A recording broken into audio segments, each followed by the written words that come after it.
Hey, have you ever been really, really angry, but you didn't know how to say it in English without sounding rude or mean? Like maybe someone stepped on your foot, or a friend canceled plans at the last minute, and you just stood there, silent, confused, maybe even smiling awkwardly. Yeah, me too.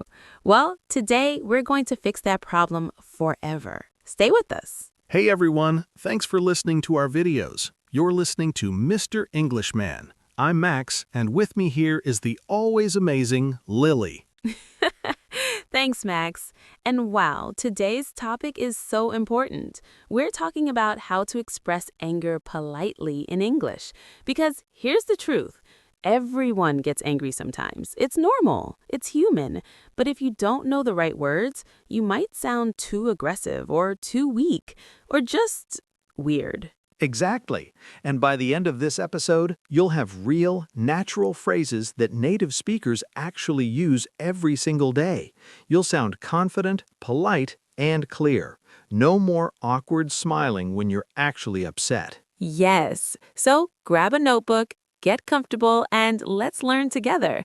This is going to be fun. Okay, Lily, let's start with a simple question. Why do we need to express anger politely? Can't we just say what we feel? Well, Max, you can. But here's the problem. If you're too direct or too loud, people might think you're rude. They might not listen to you. They might even get angry back. And then nobody solves the problem. Right. But if you're too soft, people might not take you seriously. They might ignore you. So we need balance. We need to be firm but polite, strong but respectful. Exactly. And that's what we're teaching today. The sweet spot, the perfect middle. Love it. Okay, let's start with some simple, everyday situations. Imagine this. You're waiting in line at a coffee shop. Someone cuts in front of you. You're annoyed. What do you say? Oh, good example. So first, don't yell. Don't say, "Hey, what are you doing?" That's too aggressive. Yeah, that's a bit much. Instead, try this. Say, "Excuse me, I think I was here first." Simple, polite, clear. Perfect. Let's say it together, everyone. Repeat after Max. Excuse me, I think I was here first. Excuse me, I think I was here first. Great. Now, notice the words. Excuse me is polite. It gets attention. I think is soft. It's not aggressive. And I was here first is the fact. You're not attacking the person. You're just stating the truth. Exactly. You're giving them a chance to fix the mistake without feeling embarrassed. That's smart communication. Yes. Now, let's try another situation. Your roommate keeps leaving dirty dishes in the sink. You've asked them before, but they keep doing it. You're getting frustrated. What do you say? Okay, this one's tricky because it's someone you live with. You don't want to start a fight. So here's a great phrase. I'm a bit frustrated that the dishes are still in the sink. Could we figure out a solution? Ooh, I love that. Let's break it down. I'm a bit frustrated. You're expressing your feeling, but a bit makes it softer, not too dramatic. Right. Then you say what the problem is. The dishes are still in the sink. You're being specific, not vague. And finally, could we figure out a solution? You're inviting cooperation. You're not blaming. You're problem solving together. That's brilliant. So the formula is your feeling plus the specific problem plus a request for action. Got it? Exactly. Let's practice. Everyone say this out loud. I'm a bit frustrated that the dishes are still in the sink. Could we figure out a solution? Come on, try it. Don't be shy. This is how you learn. Okay, before we go further, let me tell you something.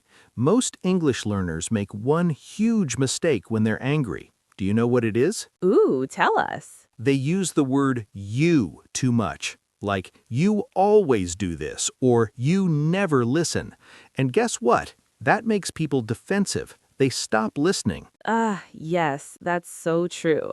When you say you always or you never, it sounds like an attack. People feel blamed. Exactly. So here's the secret. Use I statements instead. Talk about your feelings, not their actions. For example? Instead of saying, "You're always late," say, "I feel frustrated when plans change at the last minute." See the difference? Wow, yes. One blames the person, the other explains your feeling. That's so much better. Right. And people are way more likely to understand and change when you talk about how you feel. Okay, everyone, let's practice this right now. Imagine your friend is always late. Don't say, "You're always late."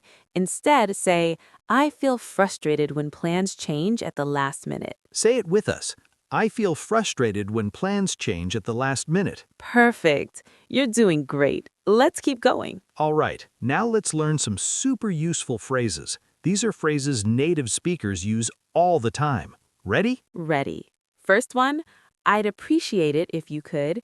This is perfect when you want someone to do something, but you want to stay polite. Yes. For example, I'd appreciate it if you could turn down the music. I'm trying to work. Love it. You're not demanding, you're not rude, you're just making a polite request. Exactly. Let's try another. How about, this is really bothering me? Short, simple, honest. Yes. For example, "This is really bothering me. Can we talk about it?" Perfect. You're not hiding your feelings, but you're not exploding either. You're opening the door to conversation. Okay, here's a good one. "I don't think that's fair."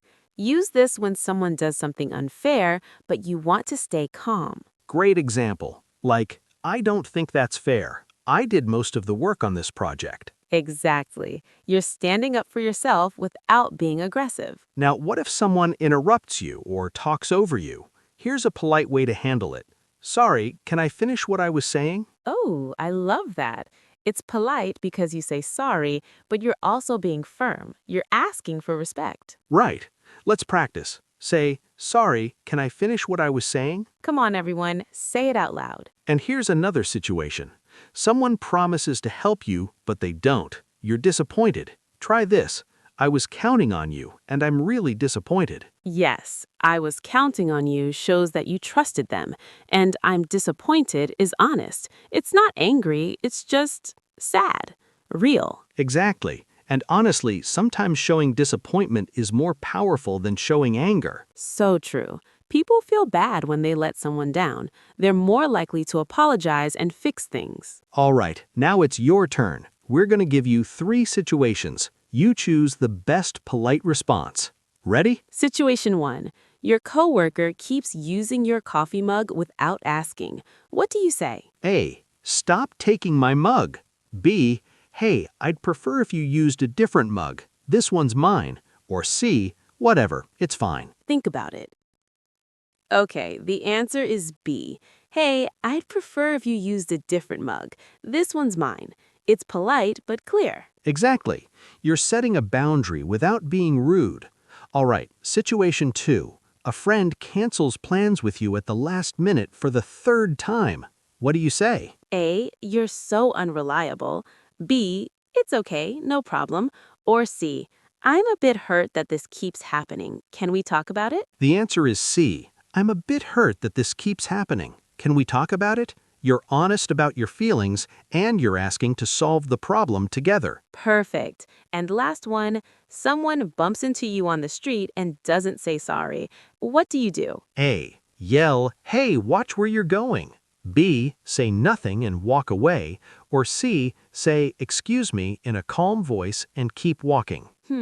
This one's interesting.